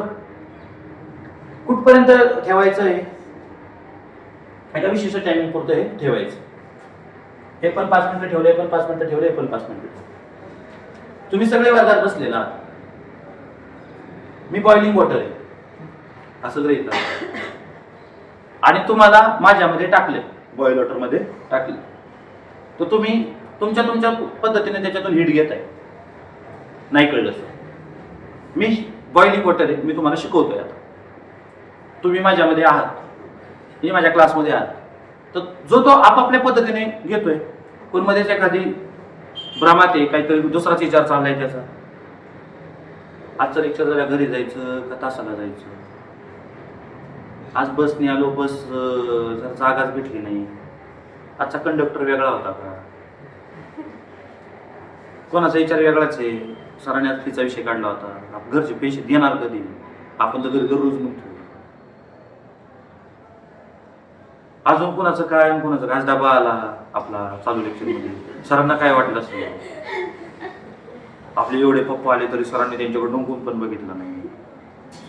आणि काहीचा विचार चालला असेल, रे आता काय झाले, स्पेअर टाकली, स्पेअर काय करतायत, हीट घेत आहेत, काय होत असेल बाबा, कोण जास्त घेत असेल. मग कोणाचा अभ्यासातच लक्ष आहे पूर्ण वेळ, कोणाचा दुसराच काहीतरी विचार चाललाय, लगेच विचार चाललाय, जॅकेट घातलंय चांगलं दिसतंय का नाही दिसतंय, त्याच्याकडे बघून शिवमचा विचार चालला, आपल्याकडे पण आहे, उद्या काढावं लागेल, कुठं पडले. दौडीचा विचार चाललाय, नाही नाही नाही नाही, आता तर आजचा लेक्चर झालं, उद्याचा लेक्चर झालं, परवा यात्रा आहे आपली, यात्रेचा विचार करायचा का हिटचा विचार करायचा. काही जण फक्त अभ्यासाचा विचार करत असेल, कदाचित ते पण विचार अभ्यासाचाच करत असेल. मी आपलं घेतलं, जो तो ज्या त्या पद्धतीने क्लास घेतोय, त्यामुळे ज्या क्लासमध्ये बसलाय त्याच्यामुळे होतंय काय, प्रत्येकाला त्या त्या प्रमाणात कळतंय. जो फक्त पूर्ण वेळ अभ्यासाकडे लक्ष देऊन त्याला कळतंय की सरांनी काय केले, आता याचं उदाहरण द्यायला चालू केले की स्पेअर पाण्यात टाकायच्या उकळत्या पाण्यात आणि ते किती हीट घेतात हे सर आपल्याला सांगतात. म्हणजे मी इथं शिकवताना शिकवतोय, पण प्रत्येक जण त्याच्या वेगवेगळ्या बौद्धिक कुवतीनुसार घेतात. ती तुमची कुवत म्हणजे स्पेसिफिक हीट, प्रत्येकाची घेण्याची क्षमता वेगळी, तशी या प्रत्येकाची हीट घेण्याची क्षमता वेगळी. कोण जास्त हीट घेईल, कोण कमी हीट घेईल, कोण खूपच कमी घेईल. सर कशावर ओळखलं, हे स्पेअर तिथून काढायचे, हाताने काढायचे नाही, कळलं. घरी कोणतरी एखादा प्रयोग करील, एखादा लोखंडाचा तुकडा पडलेला असेल, आमच्या सरांनी शिकवलंय आम्हाला, सर आम्हाला कळतं. तेवढा कॉमन सेन्स आम्हाला शिक्षणाने दिलेला आहे. ते आता गरम झालेलं असेल आम्ही ते चिमट्यात पकडणार, त्याचं जे काय असेल ते साईन ते पकडणार, आणि हे मेनाच आली आहे वॅक्स लेअर, त्याच्यामध्ये एकाच वेळी हे तिन्ही स्पेअर आम्ही सोडले तर हा जास्त खाली गेला, हा थोडा कमी खाली गेला, हा थोडा कमी खाली गेला. काय कळलं याच्यातून? हा जास्त खाली गेला हे कळलं, हा कमी खाली गेला हे कळलं, हा सगळ्यात कमी गेला हा खाली हे कळलं. याचा अर्थ ह्याने जास्तीत जास्त मेन मेल्ट केलं, याच्या वाटेत येणार कमी मेन याने खूपच कमी केलं. याचा अर्थ याने खूप कमी हिट, याने सगळ्यात जास्त हिट कोणाला दिली? मेनाला दिली. त्याच्या वाटेत येणारा जास्तीत जास्त मेनाला त्याने हिट देत देत देत तो खाली गेला. तिथलं मेन त्याने काय केलं? मेल्ट केलं. मेन वॅक्स वेल्ड केलं. ह्याच्या वाटेत येणारा मुळातच ह्याने घेताना इथं ह्याचं कसं झालं माहिती का? हा बॉइलिंग वॉटर मध्ये पडला पण ह्याच्या डोक्यात वेगळंच चाललंय नाही का? मग मी उदाहरण दिलं की तुमच्यापैकी ज्याच्या डोक्यात क्लासमध्ये नाहीच येतो, फक्त दगड बसवलाय, की ज्याला नाव दिलेलं आहे, ज्यांनी गणवेश घातलाय, हजेरीला हो पण म्हणतो, हजेरीला काय म्हणतो? हो पण म्हणतो, पण अख्खं लेक्चर संपलं त्याला विचारलं आज काय घेतलं की सर सायन्स घेतलं. अरे काय शिकवलं पर्टिक्युलर? सर सायन्स शिकवलं. काय शिकवलं? हिट. अरे हिट शिकवला, त्याच्यात काय शिकवलं ते नाही त्याला सांगता येत, आणि त्याने अख्खं लेक्चर तर केलेलं असतं. म्हणजे हा पाण्यात पडला पण त्याने हिट घेतलीच नाही किंवा खूप कमी घेतली. कळलं? याचा अर्थ प्रत्येकाची हिट घेण्याची क्षमता वेगळी. याचं 1 डिग्री सेल्सिअस टेम्परेचर वाढवण्यासाठी याला लागलेली हीट, याचं 1 डिग्री टेम्परेचर वाढवण्यासाठी याने घेतलेली हीट, आणि याचे 1 डिग्री सेल्सिअस टेम्परेचर वाढवण्यासाठी याने घेतलेली हीट, ही प्रत्येकाची वेगवेगळी. आणि मग 1 डिग्री सेल्सिअस वाढवण्यासाठी, टेम्परेचर वाढवण्यासाठी घ्यावी लागणारी हीट त्याला आपण काय म्हणतो? Specific heat. कशासाठी? To raise the temperature by 1 degree Celsius. कशाची गरज आहे? Heat required. So heat required by the unit mass of a substance to raise the temperature by through किंवा by 1 degree Celsius. एका डिग्रीतून टेम्परेचर वाढवण्यासाठी जी काही heat द्यावी लागते त्याला आपण म्हणतो स्पेसिफिक हीट, आणि ती प्रत्येक पदार्थाची वेगवेगळी. जसे की आयर्नची सगळ्यात जास्त आहे, कॉपरची ती कमी आहे, आणि लेडची त्यापेक्षा देखील कमी आहे. समजलेलं आहे? याच्यावर 2020 किंवा 19ला बोर्ड परीक्षेला 3 ते 4 मार्काचा क्वेश्चन विचारून गेलेला आहे. लक्षात येते? त्यामुळे हे इलॅबोरेट करून तुम्हाला सांगितलेलं आहे. आता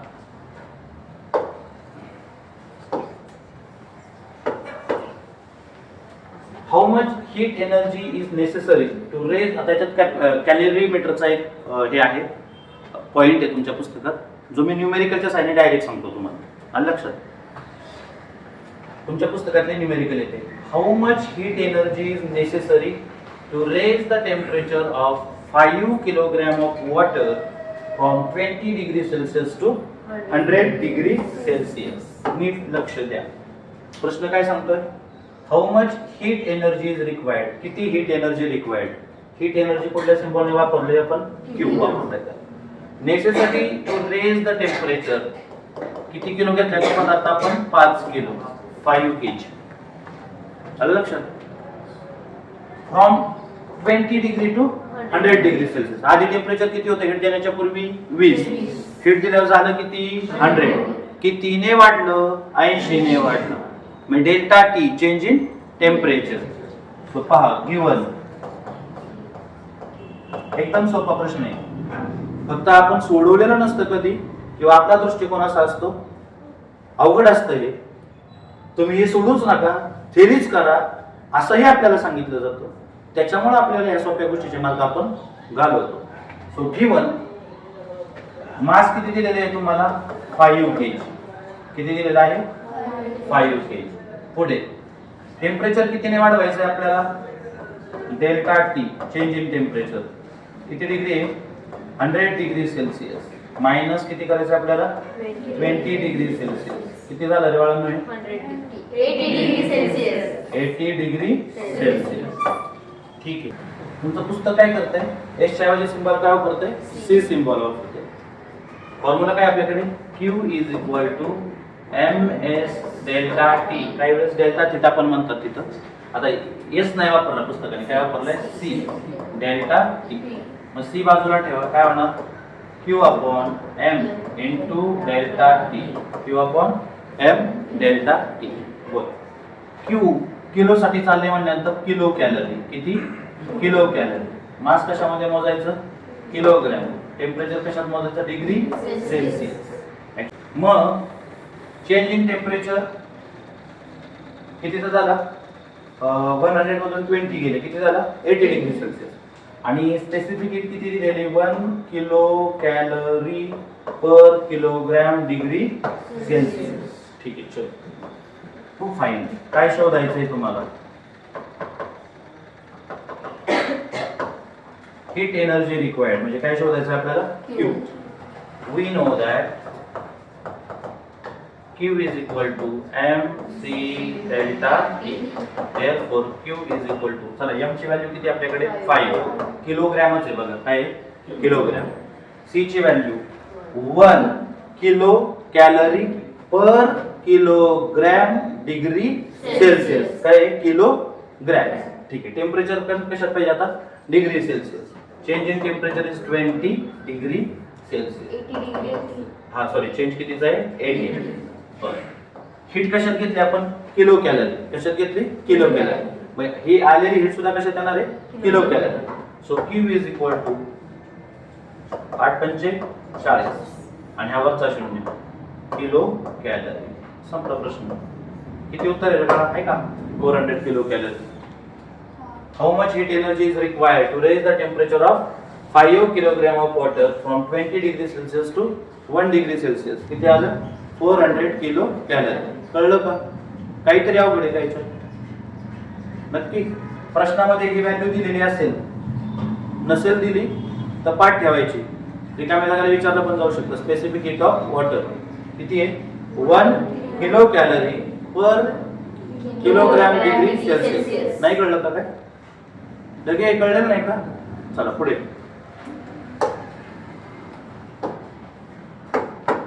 उदाहरण वाचायला लागलं तरी आता टेन्शन यायला चालू होतं. 4 ओळीचा तर प्रश्नच आहे. A copper sphere of 100 gram. A copper sphere of 100 gram.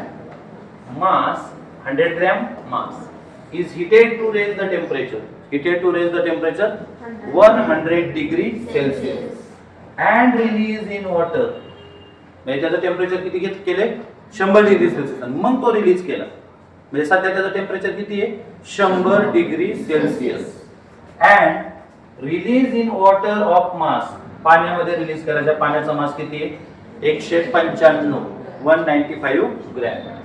And temperature 20 degree Celsius. आणि त्या पाण्याचं टेम्परेचर किती आहे? 20 degree Celsius. In copper कॅलरीमीटर. In copper कॅलरीमीटर मध्ये ते पाणी घेतलेलं असेल. याच्या भोवती ही कॉपरची कॅलरी असते. कॅलरीमीटर म्हणतात त्याला. हे कशापासून बनलेली आहे? कॉपर पासून बनलेली आहे. याच्यात काय असतात? पाणी असतं. बरोबर. आता होतं काय बघा, ज्यावेळेस आपण एखादा पदार्थ याच्यात टाकतो, हॉट ऑब्जेक्ट याच्यात टाकतो, तो हीट गमावतो. तो काय करतो? हीट गमावतो. त्याने गमावलेली काही हीट हे पाणी घेतं आणि काही हा कॅलरीमीटर घेतो. कळलं? कळलं काय सांगितलं? त्या कॅलरीमीटर मध्ये जो हॉट ऑब्जेक्ट आपण याच्यात रिलीज करतो, सोडतो, तो त्यानंतर हीट गमावतो. मगाचं उदाहरण नाही काय? 80 होता, तर याचं टेम्परेचर वाढणार आणि याचं सुद्धा टेम्परेचर वाढणार. त्यानंतर त्याच्याकडून हीट घेतात. म्हणजे याने रिलीज केलेली हीट समजा किती आहे? Q. त्याचा काही पार्ट पाणी घेतं Q1 आणि काही पार्ट काय करतो? कॅलरीमीटर घेतो Q. आता कॉमन सेन्स आहे. ज्यावेळेस हा याच्यात सोडतात त्या समजा याचा टेम्परेचर T1 आहे. टेम्परेचर ऑफ द बॉडी म्हणून. Temperature of the body. याचं सोडवण्यापूर्वी, याच्या सोडण्यापूर्वी पाण्याचं टेम्परेचर काय आहे समजा? TW. आणि कॅलरीमीटरचं समजा आपण म्हणूया TC. ते थ्रू क्लासेस नाही. Temperature of कॅलरीमीटर. Temperature of कॅलरीमीटर. प्रत्येक जण वेगवेगळ्या टेम्परेचर नाही. पण या दोघांच्या पेक्षा याचं टेम्परेचर जास्त आहे. तो ज्यावेळेस याच्यात रिलीज करतात त्यावेळेस याचं टेम्परेचर कमी होईल. याचं टेम्परेचर वाढेल. याचं टेम्परेचर वाढेल. आणि समजा तिघांचं मिळून टेम्परेचर T झालं. तिघांचं मिळून टेम्परेचर किती झालं? T. हीट एक्सचेंज होत राहते. कधीपर्यंत? जोपर्यंत सगळ्यांचं टेम्परेचर सेम होत नाही तोपर्यंत. मग सगळ्यांचं टेम्परेचर T एवढं झालं. मी सांगितलं ना तुम्हाला, मी याच्या संदर्भातली जी काही कॉन्सेप्ट आहे, जे काही तुम्हाला नॉलेज द्यायचे ते इथं देतोय आता. मग याचा लॉस झाला, याचं टेम्परेचर कमी झालं, बरोबर. हिटचा सुद्धा काय झाला, लॉस झाला. मग याचं कमी झालेलं टेम्परेचर, डिक्रीज झालेलं टेम्परेचर आधी किती होतं, TB, आता झालं किती, T. मी समजा अशा भाषेत सांगतो, याचं टेम्परेचर आधी जर 100 असेल आणि आता 40 वर येऊन थांबलं असेल तर 100 वजा 40 एवढा त्याचा डिक्रीज इन द टेम्परेचर आहे, फॉल इन द टेम्परेचर आहे. म्हणजे तुम्हाला काय करावं लागेल, TB मायनस T. काय करावं लागेल, TB मायनस T. याच्या बाबतीत काय करावं लागेल, याचं टेम्परेचर वाढेल. मग हे वाढलेलं टेम्परेचर आणि ह्याचं असणारं टेम्परेचर, ह्या दोघांच्यातला फरक म्हणजे तेवढा इन्क्रीज. म्हणजे कल्पना करा, ह्याचं टेम्परेचर 20 होतं, 20 चं किती झालं, 40. कितीचा चेंज झाला, 40 वजा 20. मग तुम्ही काय करता, याचा इन्क्रीज कसा करता, T minus T1. T minus काय घेतलं आपण, TW. T minus TW. नीट समजून घ्या. हे तुम्ही जर समजून नाही घेतला तर तुम्ही पण त्याच मुलांच्यात गेला ज्यांना हे शिकवलंच नाही. मग तुम्हाला शिकून सुद्धा तुम्ही लक्ष देऊन न लक्ष देता वाया घालवणार असेल तर मग काय ते वायाच गेलं. ठीक आहे. आता दुसरं, कॅलरीमीटरचं टेम्परेचर समजा 30 होतं, 30 चं किती झालं, 40. म्हणजे त्याचं टेम्परेचर कितीने वाढलं, 10. कसं काढलं तुम्ही, 40 मधून 30 वजा केलं, म्हणजे काय केलं, T minus TC. T minus TC. समजलं. मग Q इज इक्वल टू याने गमावलेली हीट आणि ह्या दोघांनी गमावलेली हीट कशी असणार आहे, सारखी असणार आहे. So Q is equal to Q1 plus Q2. Q is equal to Q1 plus Q2. आता मला सांगा Q किती होणार, Q is equal to MC delta T. Q is equal to MC delta T. मग ह्याच्या बाबतीत तो फॉर्म्युला लागू करा पहिल्यांदा. Q इज इक्वल टू त्याचा mass M1, MB mass of body, त्याला बॉडी म्हणले आपण, मास ऑफ बॉडी. त्याची specific heat of the body दिलेलीच पाहिजे आपल्याला. पुढे delta T TB minus T, fall in the temperature, fall in the temperature, TB minus T. हा मिळाला तुम्हाला Q. हा काय मिळाला, Q. म्हणजे जो वरून सोडलेला पदार्थ आहे त्याने किती हीट एनर्जी रिलीज केली, किती हीट एनर्जी रिलीज केली. Q इज इक्वल टू mass of that body, specific heat of that body and fall in the temperature और decrease in the temperature of the body. झाला पहिला मुद्दा क्लिअर. चला आता दुसरं, पाणी रे पाणी रे पाणी. आता या पाण्याचं सोडवायचं. बोला काय होणार मग, त्याला आपण QW म्हणू. काय म्हणू, QW. चला काय होईल सांगा, QW is equal to MW. पाणी किती आहे त्याचं मास, ठीक आहे, MW. CW specific heat of the water. आणि पुढे काय, T मायनस TW, कितीनं टेम्परेचर वाढलं. चला आता शेवटचा घेऊया कॉपर. काय घेऊया, copper. QC heat energy absorb by the copper और कॅलरीमीटर कॉपरचं मटेरियल असतं ते, ठीक आहे, इज इक्वल टू काय होणार, मास of the कॅलरीमीटर, mass of the कॅलरीमीटर.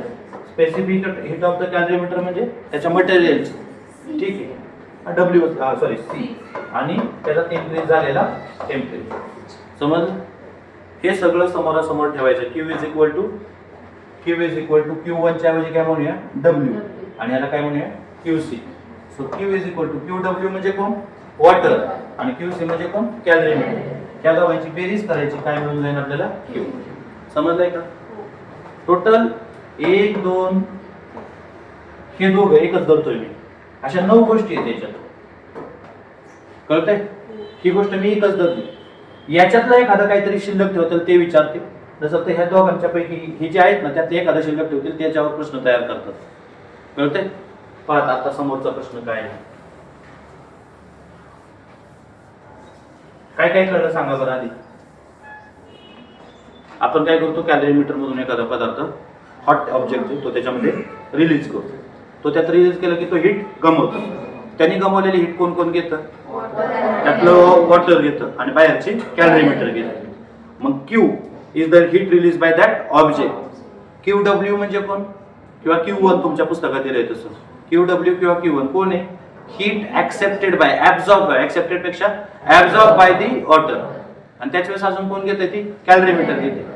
So heat absorb by the कॅलरीमीटर. आता क्यूचे फॉर्म्युले वापरायचे आणि ते सोडवा.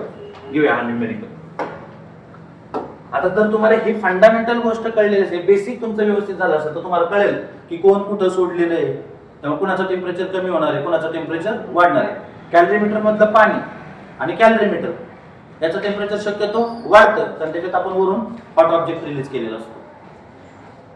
कॉपर स्पेअर ऑफ 100 ग्रॅम मास, जी बॉडी आपण सोडणार आहे वरून, त्याचा जर क्यू काढायची वेळ आली तर क्यू इज इक्वल टू काय MC डेल्टा टी. तर जो स्पेअर आपण वरून सोडणार आहे त्याचा मास किती आहे 100 ग्रॅम. चला त्याचा मास आपल्याला दिलेले आहे ग्रॅम मध्ये दिले. ठीक आहे.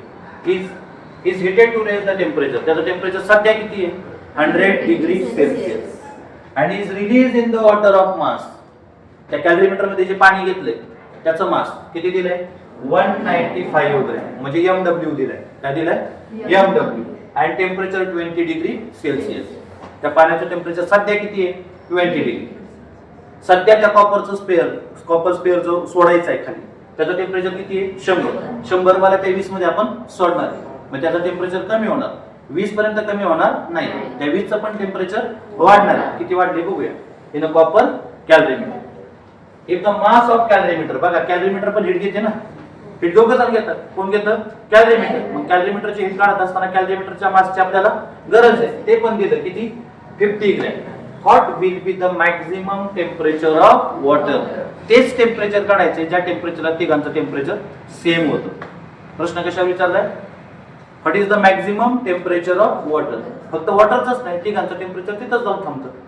म्हणजे कोण तो टी कॉमन टेम्परेचर होतं सगळ्यांचं ते. आपल्याला काय दिले स्पेसिफिक हीट ऑफ कॉपर दिले. Specific heat of copper 0.1 calorie per gram degree Celsius. हेच आपल्याला पाण्याच्या बाबतीत हवंय. कशाच्या बाबतीत हवंय पाणी. पण पाण्याच्या बाबतीत पाणी आपलं मग अशी घेतलं होतं आपण 1 kilogram 1 kilo calorie per gram degree Celsius. आता विरोधाभास काय बघा.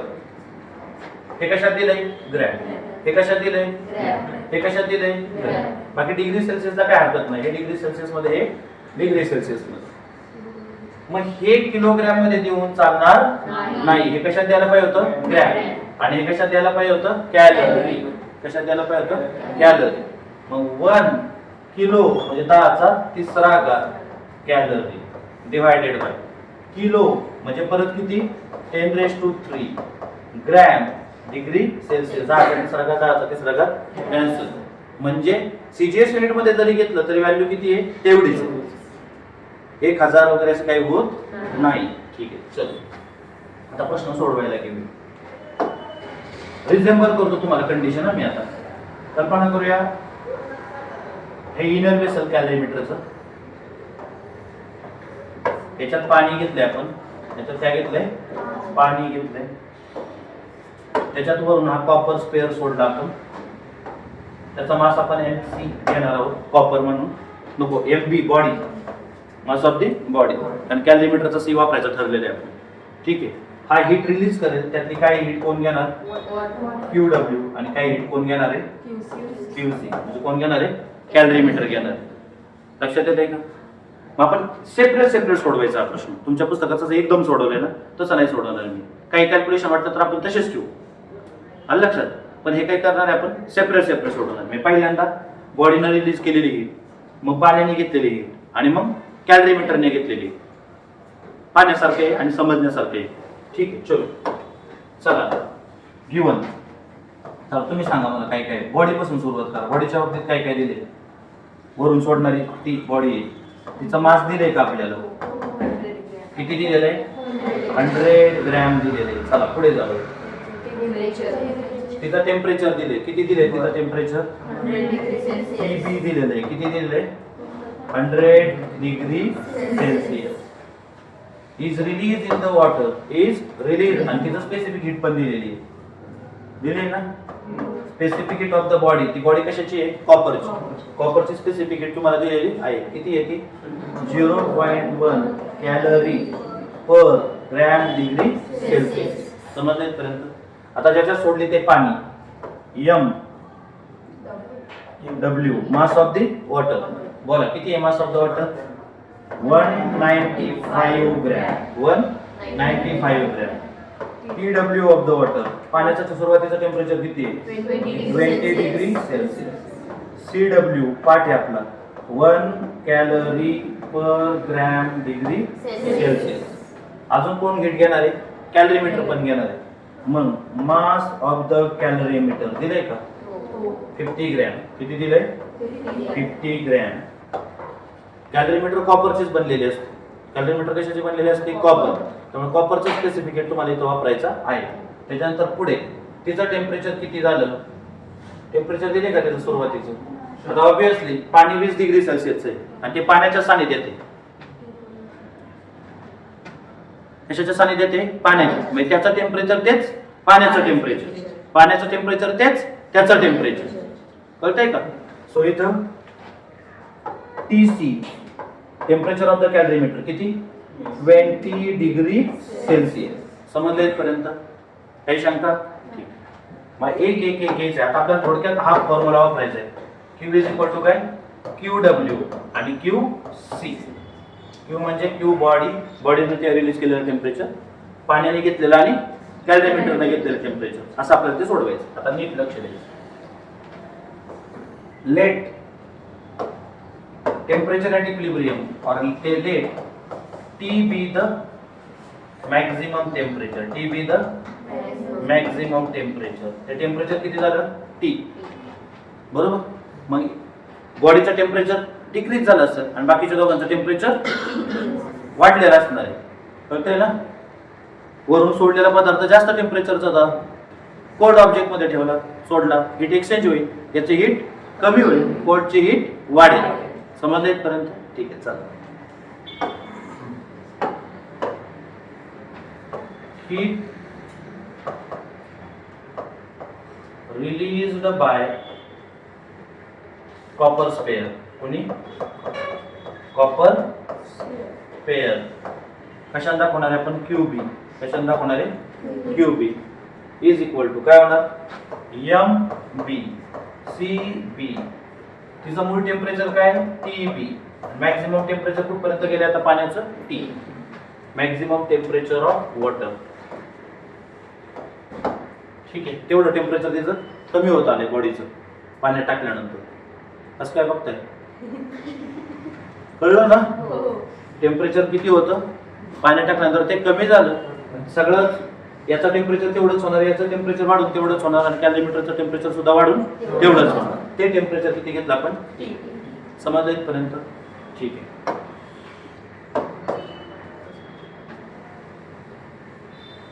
काय करायचं? सगळ्या व्हॅल्यू एकदम टाकायच्या का फॉर्म्युले तयार करून? काही तर टाकून मग परत नंतर एक एक उचलून घ्यायचं. फॉर्म्युले तयार करून व्हॅल्यू टाकायचं. मग एक झालं. मग आता heat absorb by water. Heat absorb by water. बोला काय होणार? QW इज इक्वल टू काय झालं? MW. काय झालं? MW. पुढे कोण? CW. आता त्याचं टेम्परेचर वाढलेलं असतं. मग वाढलेलं टेम्परेचर वजा आधीचं टेम्परेचर काय करायचं? मग T minus TW. T minus TW. Heat absorbed by कोण? कॅलरीमीटर. कॅलरीमीटरने ऍब्सॉर्ब केलेली हीट. बोला काय करणार तुम्ही आता? QC कॅलरीमीटरने ऍब्सॉर्ब केलेली heat is equal to MC heat of the mass of the calorimeter. CC specific heat of the calorimeter. of course copper चे द्यायचे आपल्याला. आणि काय? T minus TC. T minus TC. समजले? नाउ सगळ्यात महत्त्वाचं, heat released by the body is equal to heat absorbed by the water आणि heat absorbed by the calorimeter.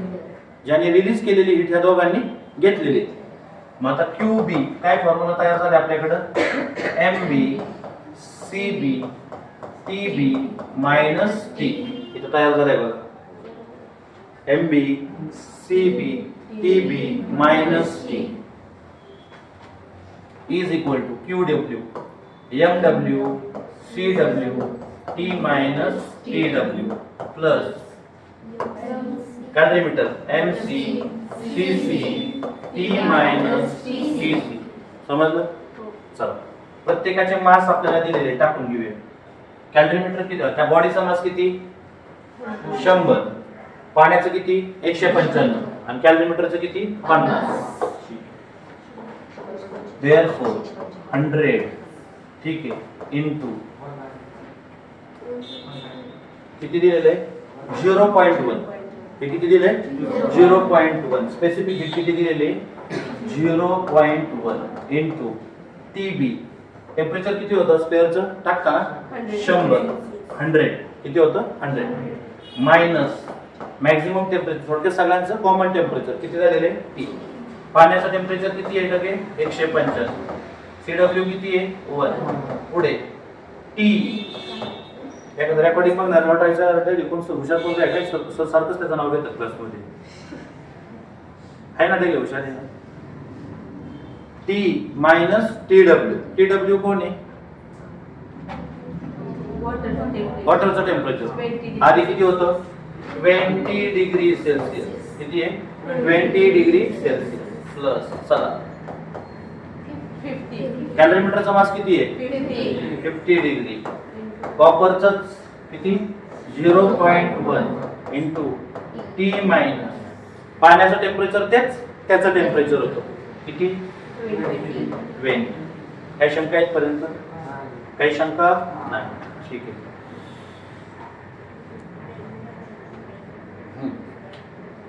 काय काय करता येईल इथे ह्या दोघांचा गुणाकार केल्यावर 10 तयार होत आहे. किती तयार होत आहे 10. 100 इंटू 0.1 किती तयार झालं 10. गुणाकार केला इंटू 100 मायनस T हे किती झालं 195. पण आधी काय करतो त्याच्यातून मी T मायनस 20 कॉमन काढतो. T मायनस 20 कॉमन काढतो. काय शिल्लक राहिले याच्यात 195 इंटू 195 इंटू 1 दॅट इज 195. किती 195 मध्ये बेरीज आहे बघा विसरू नका. त्याच्यामुळे हे दोघांच्यातला कॉमन पोर्शन मी कॉमन काढायला काहीच हरकत नाही. काढला याच्या शिल्लक राहिलं 195 इंटू 1 मध्ये शिल्लक कोण आहे प्लस 50.01 किती शिल्लक राहिलं 5. किती शिल्लक राहिलं 5. ह्या दोघांचा गुणाकार किती येणार आहे 5. हे तर पोर्शन कॉमन आहे इज इक्वल. चला पुढे देअरफॉर 10 इंटू अजून मी याला दाखवा लावणार नाही 100 minus T is equal to हे तिकडे T मायनस 20. 195 अधिक 5 किती झालं 200. किती झालं 200. हे 10 इकडे येऊन भागले 20 शिल्लक राहिले. हे 10 इकडे गुणिले इकडे आल्यावर भागले किती शिल्लक राहिले 20. Therefore 100 minus T is equal to T minus 20 into no नाही बरोबर 10 ने भागले शिल्लक किती राहिले 20. चला पुढचे कॅल्क्युलेशन. देअरफॉर इकडचं 100 मायनस T तसंच ठेवलं is equal to T into 20 किती झालं 20T. किती झालं 20T. 20 आणि 20 दोघांचा गुणाकार किती आला 400 मायनस 400 किती झाला मायनस 400. काही शंका आहेत पर्यंत ठीक आहे. चला T ला इकडे घ्या 400 ला इकडे बोलवा. हे निगेटिव्ह 400 या बाजूला आले पॉझिटिव्ह 400 आणि हे मूळचे 100 किती झाले 500. हे निगेटिव्ह T आहे तिकडे आल्यावर पॉझिटिव्ह हे 20T आणि तिकडून आलेले 21T किती आले 21T. देअरफॉर 500 डिवायडेड बाय 21 एवढे T शिल्लक आहे. 21 दुनी 42 21 2 जा 42 शिल्लक कोण राहिलं 21 3 63 किती 63. 80 मधून 63 गेले राहिले किती 17 वरून घेतलं 0 117 21 8 168 21 8 168 21 8 जा 168 वर किती होते 170 170 मधून 168 गेले राहिले किती राहिले 170 मधून 168 गेले राहिले किती 2 वरून घेतला 0 20 20 ला काही 21 ने भाग जात नाही, बरोबर. परत एक शून्य घेतलं, मग आता किती तयार झाले 200. चला कितीचा भाग जाईल आता 21 90 किती असतो 189. 21 90 189 नसू द्या पाडेपाठ असायला पाहिजे. आता पाठ असल्याचा आवानू नका, म्हणजे किती आलं पुढं 9. मग हे 9 जे आहे ते गेलं 5 किंवा 5 पेक्षा पुढे असेल ते किती आहे ना 1 एवढे T. therefore T is equal to 23.81 degree Celsius. बघ रे मला पुस्तकात काय उत्तर आले. दुसरा सॉल्व प्रॉब्लेम मला माहित नाही उत्तर काय किती आहे.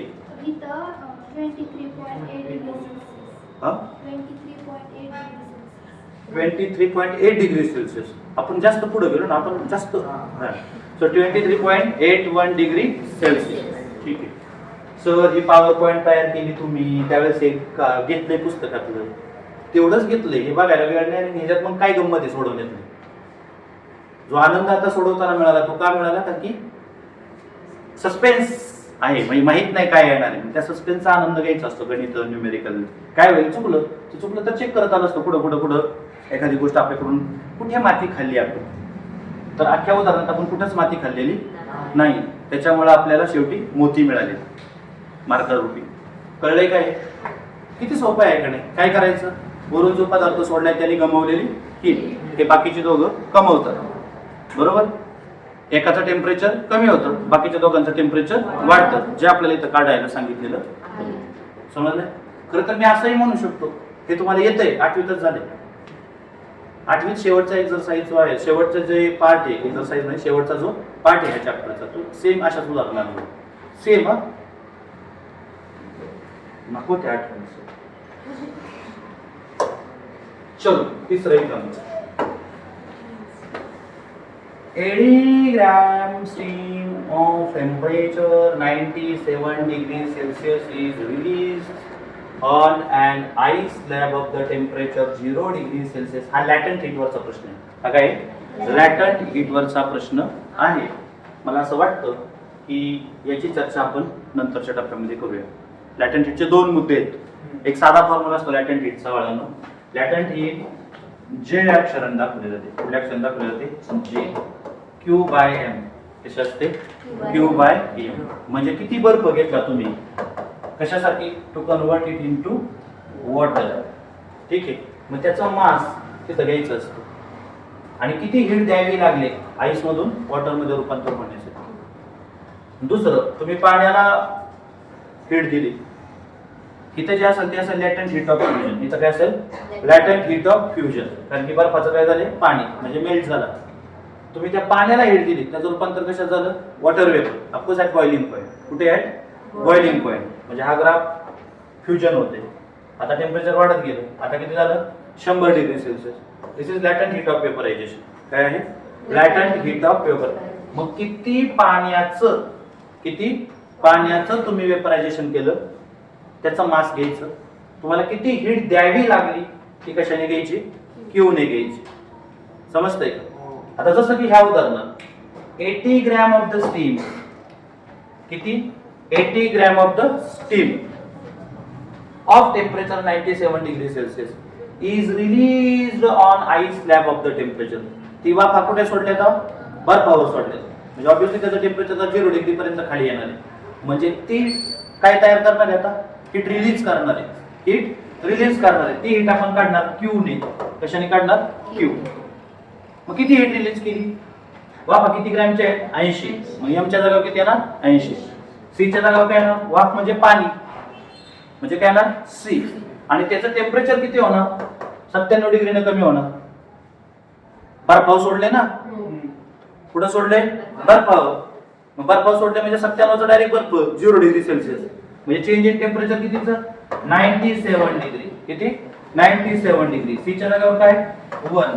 आणि मास किती दिले 80 ग्रॅम. एवढी हीट रिलीज केली. कोणी या स्टीम. सर उद्या घ्यायचं म्हणताय ना तुम्ही, मी आपलं जाता जाता सांगतोय की काय करायचं. त्याने तेवढी हीट रिलीज केली. How much ice will melt.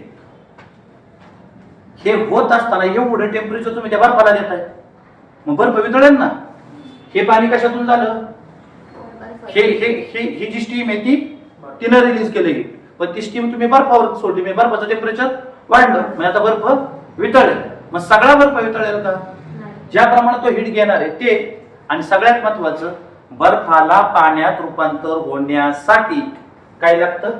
Latent heat of दिलं असेल बघा, latent heat of melting the ice, that is latent heat of fusion. Latent heat of fusion Q is equal to J mj.